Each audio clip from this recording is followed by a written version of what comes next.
బీజేపీలో తెలంగాణ వాదాన్ని తీసుకొచ్చింది విద్యాసాగర్ రావేనన్నారు స్టేట్ బీజేపీ లీడర్లు. ఉనికా పుస్తకం తమకు స్ఫూర్తిదాయకమన్నారు కేంద్ర మంత్రి బండి సంజయ్. మహాకుంభమేళాకు రావాలని రాష్ట్ర నేతలను యూపీ మంత్రి అనిల్ రాజ్బార్ ఆహ్వానించారు. గంగా జలంతో పాటు ఆహ్వాన పత్రికను అందజేశారు.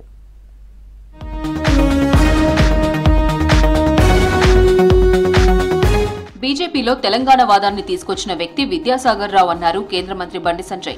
తెలంగాణ విమోచన దినోత్సవం అంటేనే విద్యాసాగర్ రావు గుర్తుకొస్తారని అన్నారు. నక్సలైట్లు బెదిరించినా విద్యాసాగర్ రావు సిద్ధాంతం కోసం పనిచేశారని చెప్పారు. ఉనికి పుస్తకం తమకు స్ఫూర్తిదాయకమన్నారు బండి సంజయ్.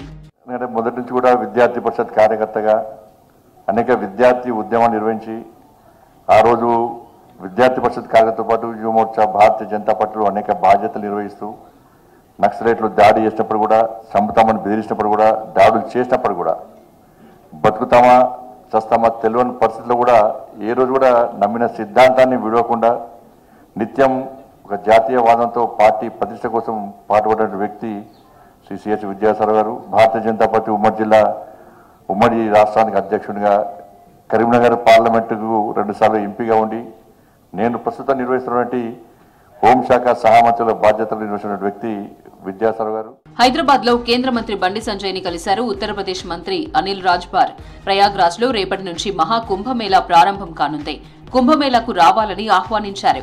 గంగాజలంతో పాటు ఆహ్వాన పత్రికను బండి సంజయ్ కు అందజేసిన అనిల్ రాజ్బార్ కుటుంబ సమేతంగా కుంభమేళాకు రావాలని కోరారు.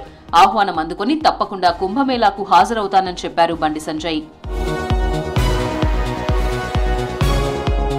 సిద్దిపేట జిల్లా కొండపోచమ్మ రిజర్వాయర్లో చనిపోయిన యువకుల అంతిమయాత్రలో పాల్గొన్నారు ఎంపీ లక్ష్మణ్. బాధిత కుటుంబాలకు తన ప్రగాఢ సానుభూతిని తెలియజేశారు. ఇలాంటి ఘటనలు పునరావృతం కాకుండా ప్రభుత్వం తగిన జాగ్రత్తలు తీసుకోవాలన్నారు.